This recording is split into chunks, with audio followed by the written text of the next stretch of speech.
un des grands, enfin, un de mes essais préférés en histoire cet été.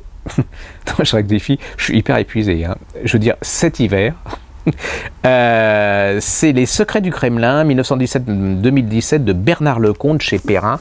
Et ça, c'est un... Alors, si vous aimez l'histoire, si vous aimez l'espionnage, si vous aimez le polar, si vous aimez des histoires impossible à imaginer quand vous êtes écrivain, c'est-à-dire c'est pas possible, parce qu'il y a de la cruauté, il y a du sadisme, il y a tout, c'est à la fois sophistiqué, grossier, c'est toute l'histoire du Kremlin. Ça commence avec Lénine et Trotsky, hein, parce que le pouvoir se met au Kremlin, enfin s'installe au Kremlin sous ces deux personnages. Vous avez Staline, vous avez vraiment toute l'histoire du Kremlin.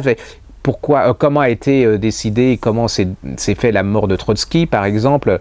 Vous avez tout Gorbatchev, vous avez... Allez-y, c'est un des bons essais historiques qui se lit très très bien. Il avait fait une biographie de Gorbatchev qui était extraordinaire. Ce type est un ancien, oui c'est un ancien, journaliste à La Croix et à l'Express, enfin je sais pas, il est peut-être toujours. Il écrit super bien, il pourrait être romancier. Et là j'aime, c'est aux éditions Perrin, c'est une des caractéristiques de cette édition, c'est d'être intelligent, mais de le faire avec des gens qui savent écrire. Vous savez, c'est le contraire de Jean Favier chez Fayard.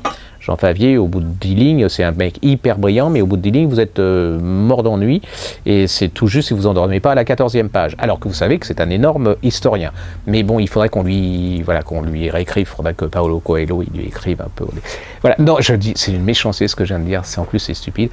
Donc, un indispensable pour ces fêtes, et puis pour après, hein, parce que ça va devenir un classique, c'est Les Secrets du Kremlin de chez Perrin, de Bernard Lecomte.